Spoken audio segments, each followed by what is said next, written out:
think that should do it. Do you guys see just the presentation? Not yet. Should pop in. Sorry, moving around a lot. There we go. Does that look good? Yeah. All right, well, yeah, I'll start off my 15 minutes, and then hand off to Joy at the end if she wants to add anything. But these slides will get you reacquainted with the project we're working on Burr Street. And we'll also introduce some of the design elements that we're going to utilize that you may not be familiar with, particularly where we're doing with the fence. Schematically, the only thing that's changed since the last time you saw these watercolor drawings is that the shed and compost bin have moved. You'll see that in one of the drawings. And part of this presentation will have a survey so we can get community input on what fruit trees they'd like to see planted on the perimeter. And the survey will be a few slides in. We'll let you rank them by number so we get a kind of more thorough idea of what the community wants. But unless there's questions, I'll start it up. There are some slides that are about Boston Farms, and I'll read those as well, but you probably are all already familiar. Can you see that all right? Yep. And that's okay. All right, cool. All right, yeah, so we are located in Mattapan, and our cause is to combat the historical repercussions of land, food, and resource loss while working to eliminate the barriers that Black and Brown people face by rebuilding thriving ecosystems that community members can access as farmers, neighbors, or households seeking fresh, nutrient-rich food. And Boston Farms believes that by turning land into regenerative farms, we can develop a network of food hubs to strengthen our community's capacity to cultivate the food that sustain us and continue to deepen the skills and knowledge that grow collective resilience. You may have seen this in the presentation last time. Here's our development team on this project. On the right side, you'll see Boston Farms represented by myself, Joy, and Taisha. And then on the left side, we'll have David Hurst, who will be the GC on this. We'll be meeting him at the site in a few weeks to get a final consensus on the best approach to level the land. We're trying to decide whether to have one big retaining wall or a few 4 feet high retaining walls. Once that's finalized, though, we'll probably be good to go. Dwayne from Green Team Drains we worked with before. Chi Man is our surveyor over at Hardyman Design. And Keith at Regenerative Design is the group landscape architects that do these drawings you're going to see further in the presentation. And we'll also show you 2 other sites that Regenerative did as well, so you can get an idea what their final product looks like. Go to the next one. These are just some of our farms. I'd encourage anyone to go check them out further than just Google Street View to see what works, what doesn't work. We'd love to get your feedback on how you think these sites are doing. They are going to be not rebranded, but we're next couple of years taking a good look at each and every one of them and making improvements. So if you see anything that you think would be helpful, we'd love to hear it. And these 2 sites were designed by Regenerative Design. So if you want to visit these in particular, it can give you a good idea of what the final product is going to look like, besides differing design elements. We have Astoria and Tommy's Rock, Westville Street Farm. And our model is incubating the farms by providing land access and funding access and business development tools so that the farmers can thrive.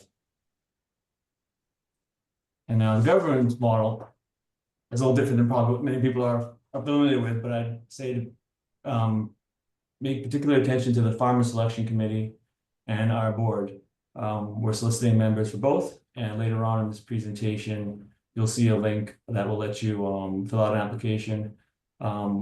We would love for people to join, so if you have any questions about what the commitment involves for both those, please let us know offline, but you'll see the link and more information towards the end of the presentation. And this is just the proposed design elements that are pretty much unchanged since last time, except for the orange, that high tunnel. There'll be an image of what it will look like later on in the presentation, but that is an addition that we're not fully committed to. So if there's any feedback on it, please share with us. Otherwise, this is what it looked like when it was presented to you last year. Any questions so far? Well, I guess I should keep going my 15 minutes first. Let me keep on pushing along. So this is what Regenerative Design provided us originally as the drawings. The tool shed there in the middle was brought closer to the street, and the 3-bay compost has been moved to the rear of it. This is another original drawing and the original layout from above. Now on the next one, you'll see what the change was there in the top right area. So the compost is now a little hidden from the street, and the shed has easier access to the street. Otherwise, more or less unchanged.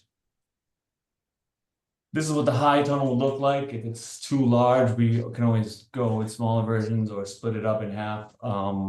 It does have a lot of advantages, and farmers would appreciate having something like this on site, but it is a new addition, so please let us know your thoughts or concerns. And one thing we really want to highlight on this call is what we're doing with the fence and fruit tree idea. So this is called espalier, Espalier. And basically you're able to prune these fruit trees so that they grow out along the fence. And our thinking was that having something like this bordering the site by the sidewalk would make it more inviting, give it a more community feel. You can pick these fruits off the trees, and it isn't as I guess cold as a regular fence. This is more natural look, and it's a perfected science. So I think this will be pretty successful, whichever fruit tree we end up picking. Some designs there. This QR code right now you could take a photo with on your phone, and it'll take you to that survey where you'll be able to rank I think we have 10 options for fruit trees. As you start selecting them, they'll go to the top, and then you can still move them around or change the number that's on the left. So, you know, if there's one you particularly don't like, put it at the bottom and put your favorite in the top 3, and then we'll provide the results soon. I can go back to this at the end if anyone doesn't get a chance to take a photo of this QR code. All right. These are some of the costs that are more or less the same as when you had seen this last year. One big one, or two big ones, are the earthworks and excavation, as we determine how much of the land we're going to grade and how to approach that. And then on the fencing, we are trying to keep the fencing at an affordable price point, but it's a big site, and this is a kind of specialty fence that we're looking for. So it's going to be around that number, but otherwise, this is the same as when you saw it last. I don't know if there's any questions, but this is one other element that I don't think was highlighted last time, but for pest control, we're going to include a bat habitat, which is that missile-looking fixture on the left. And on the right for rodents, we have these owl boxes that are 300 each. They can come in green, so they're less conspicuous, but we are considering adding these probably at all our sites in the near future, but definitely at First Street. If I jump in one more time, this is our fundraising plan. Again, the same as when you saw it last. And then I won't read you the blurb about the agricultural technical assistance manager visits, but there's a call to action there again at the bottom for anyone who would like to join the farmer selection committee, or anyone who's interested in joining the board, which we'll obviously greatly appreciated. And we can answer any questions you have before submitting an application if you'd consider it. And on this link, you'll get sent to a website on your phone that should have all these 4 hyperlinks: our team, our board, how to get involved, and the farmer selection committee. And I believe it's the last slide. Oh, then there's a little bit of our social media. But yeah, I'll just go back to this link. And I think unless anyone has any questions or Joy had anything to add, that's it for the presentation. Thank you, Robbie. So I wonder if, well, we may need to look at the slides again, so we can leave it open like that. Yeah, are there questions from folks here? I'm trying to make sure that I can see people's hands if they're raising hands. If not ready, I can certainly start by asking some questions. So I understand, that the flipping of the shed and the compost was because of the neighbor, right? Mm. So moving the shed, I know in your plans you had like 10 by 30 parking space. Did that alter it, or is this still the same for people, like for people to park in that space? Is it the same parking amount, or is it less because of the It's the move? same. I don't think it was changed at all. Just brought it from, Okay, just brought it right up to it, but it stayed the same. okay, okay. My other question, which is something that I asked in the first sort of when the before Boston Farms was selected, was around the budget. Can you go back to those slides and just tell us, like, so has the funding been secured for this now? Because it seemed like last time I think that there was a shortfall in the sources of funds. The next slide. Oh, let's go over here. Yeah. Okay. What's so you I mean, so you have 458,000, which would cover the development, right? Are all these already committed, or are they pending? They're not all committed, but I could toss that one to Joy. I don't know what the update is on the ones that are The pending, costs? but I think most are committed. Yeah, Okay. these are all committed and fully approved at this point. Okay. So that's enough to cover the development, right? I think I saw 300 and something on the budget. Yeah, it would be enough to cover the full site. Yeah. And so you guys are breaking into the ground like in a couple of months, or what's the plan? Yeah, Ravi, maybe if you can go through the timeline. Yeah, the target is this spring, as we go and submit our final design plan and budget to the mayor's office. We should be breaking ground, I think, in May. They're gonna we'll have a pre-planning meeting set up for the first week of February, and our design is more or less finalized except for two budget items, which we're in monthly contact with the mayor's office about. So everything's moving smoothly towards May or I think maybe June, but one of those 2 months will be fully in charge of the property, be moving along. And there's nothing on the horizon that should slow it down. So for some reason, I'm not able to see if anybody's raising their hands or not, or has a question, a comment. I think I have one more. Sure. Just giving people time. So on the high tunnel, Yes. where on the site would it be going? And is that something that the abutters have also been consulted on? I think we were considering it over in this area, if I'm correct. But because of the tentative retaining wall, we're not sure if we'll even have that ability if we stagger the retaining walls, and this idea goes out the window. But we would have it in this area, so it's not any affront to any abutters. But it should fit. If it's too large, you can always slim it down. If you were to sort of lay the footprint of the high tunnel on top of that, would it be like half the length, or, a tenth of the width? Just to Um, clarify around that, the high tunnel is a temporary high tunnel that can be broken down. It would be very small. It just allows the farmer to have a little space to be able to do propagation. So the Mhm. selection of that will largely be what the farmer decides along with the community. So it wouldn't be installed once this is fully done. Once the farmer is on site, they'll do the installation of that, allowing the community to sort of be involved in that installation process. But it will be a very small high tunnel. It's not a permanent sort of concrete high tunnel. So it's something that would be able to be broken down, or even the farmer would be able to take it with them after if they move on to a different property. Got it. I was imagining what they have at Baloo. So it's smaller than that. It would be much smaller than Oh, that. okay. Yeah. All right. Mhm. All right. Marcos, Uh, I have yes, a question, go for it, and Rene. is based on, you know, some of the feedback that the abutters gave last time Mhm. the project was presented.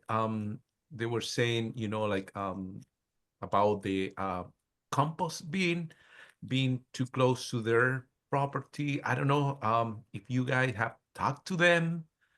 Is this where you're proposing to keep the compost bin, or? Yeah, so the proposal that the change in the proposal of where the compost is exactly where the abutters outlined they wanted it to be. Oh, okay. They gave us a drawing, detailed it. We've had Yeah. conversations with them and we moved it. It was really just switching it. They didn't want it so close to them, but Yeah. it could still be along that line, but just not so close to their Yeah. house specifically. So Yeah. we moved it down a little bit. It could probably go even a little bit further to the street. And I think Yeah. the exact placement of that may change Yeah. closer to the street depending upon what happens during construction. Yeah. And I know that I have a compost bin, and if you manage in the right way, it's not a lot of smell that come out of Yeah. it. So yeah, it's all about, you know, like doing the right management of the compost bin. Thank you. Just to follow up on that, so the butters were saying further away from us or just not in the front, because they would see it probably in the front more than when it's in the back, because it didn't get further away from them. It just moved to the back, right? The butter that actually made that suggestion is the one that is on the right side of the property on Alexander, on Alexander Street. right, right.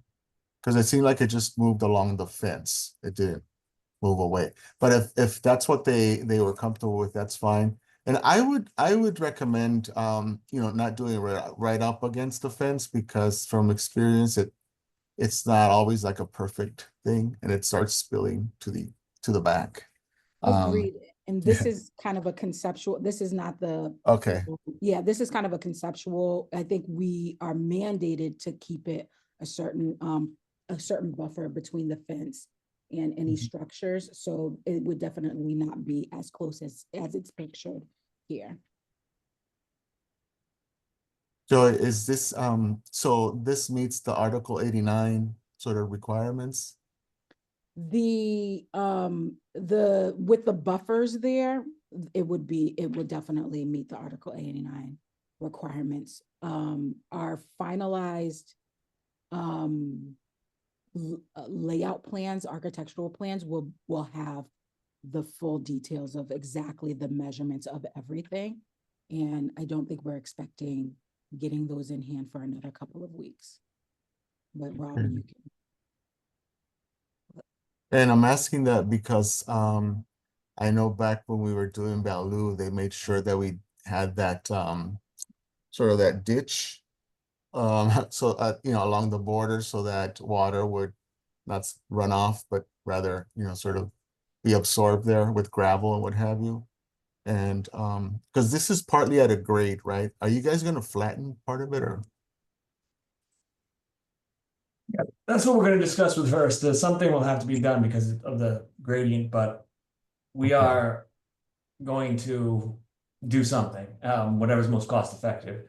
And just to go back to your point about the other article requirements, as we discussed with the mayor's office, the design plans, we're continuously checking in to make sure nothing sneaks up on us. And with our pre-permitting meetings next month, we'll go into it knowing that everything will be conforming. So nothing surprises us at the end. But yeah, to your question about how much is going to be graded, hopefully we can minimize it. Are there any other questions from folks?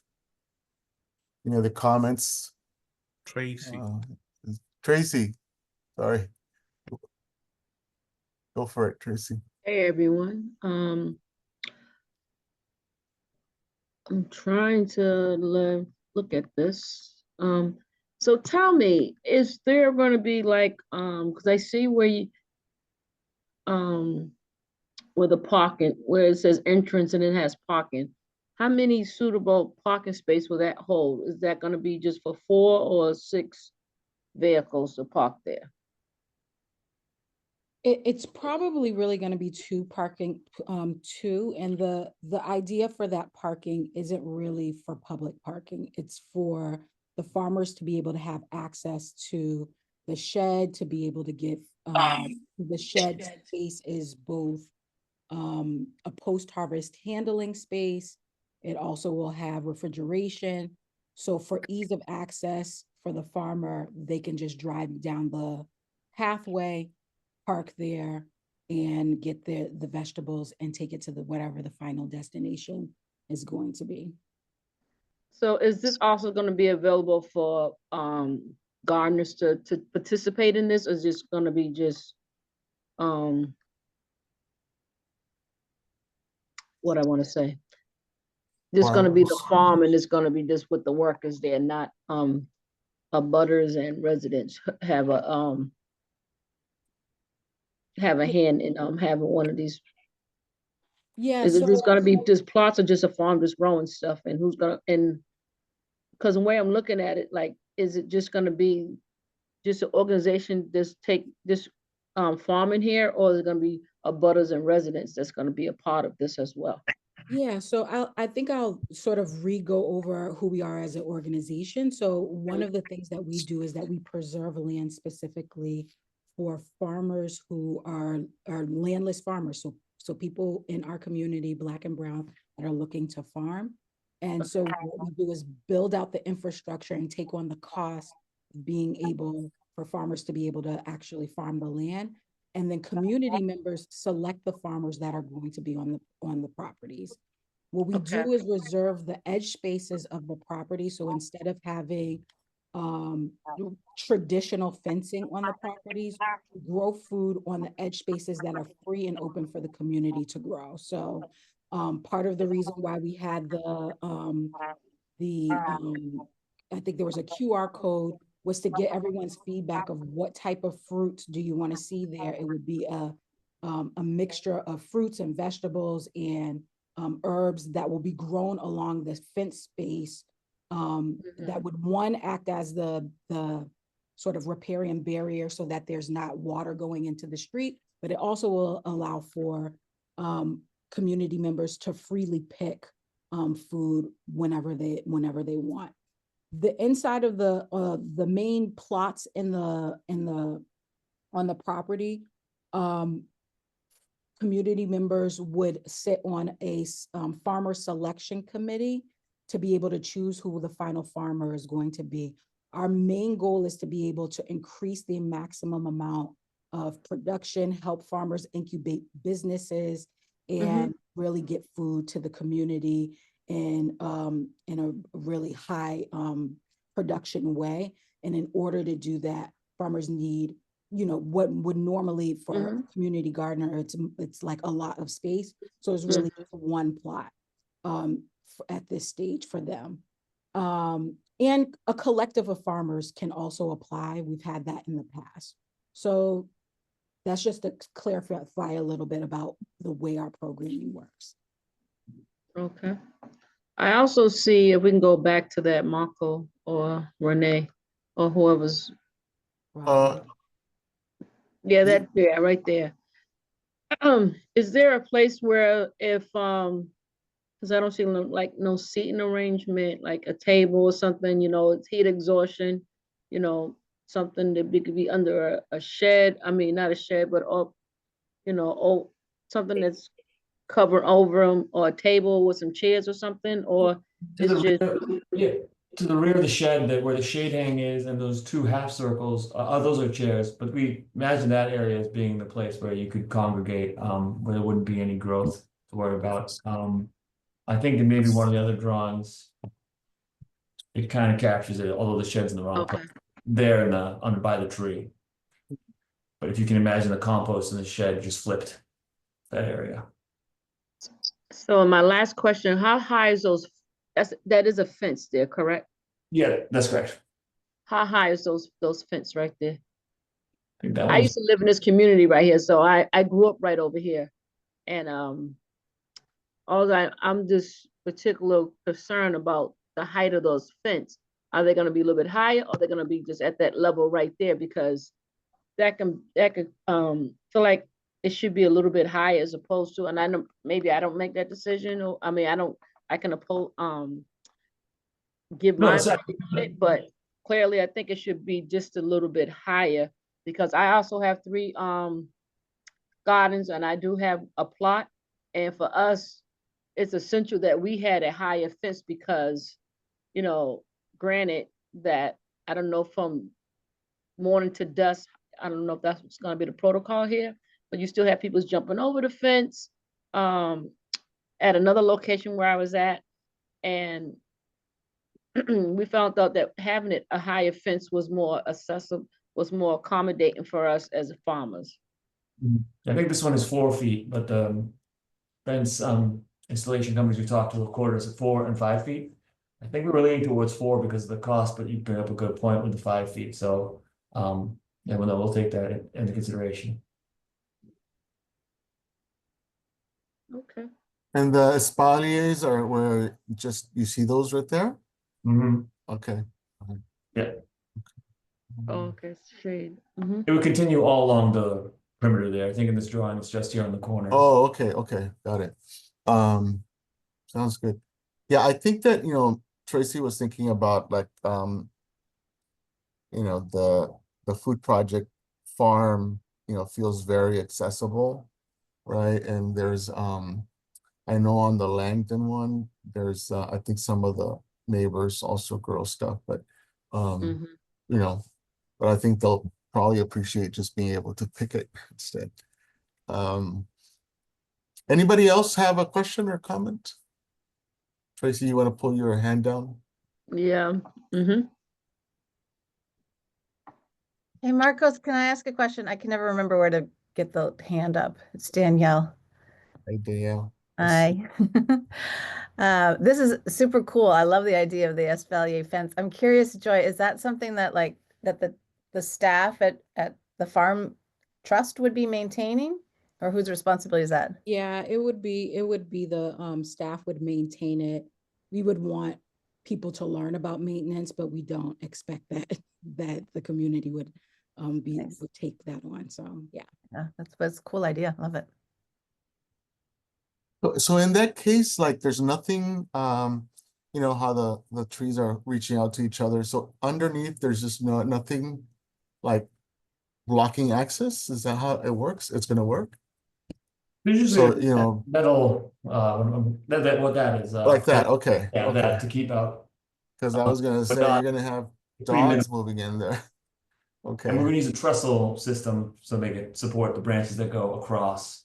So Got to it. strengthen it, as opposed to that, but it will look like it's not there, kind of, while being there. okay. And we're open also to feedback about that because we've heard part of why we came up with this was because we've heard other things from the community of wanting to see it looking more accessible. But if you all are feeling like this site needs to be more closed off, then we can also accommodate that as well. But part of it was to at least feel accessible because there's an element of community ownership on this. So we don't want it to feel like people can't come in at all in any sort of way. And yeah, so. Yeah, I mean, that was the reason for my question because I couldn't see a fence. Again, I think that Danielle, you guys don't have these kinds of fences. So I don't know if you ever have challenges with dogs going in there and taking care of business in there or yeah, that was my concern about how accessible is it to that. I mean I like the espalier. Yeah, I think that's gonna be nice. Anything else, folks? Yep. Okay, so you're saying May is the breaking ground? Yeah, we're on schedule. Yep. Okay, sounds good. If there's no other questions, we're gonna wrap this up and thank you guys for presenting and updating the community. I want I want to make sure, Renee, is the Dewey Street Development team here?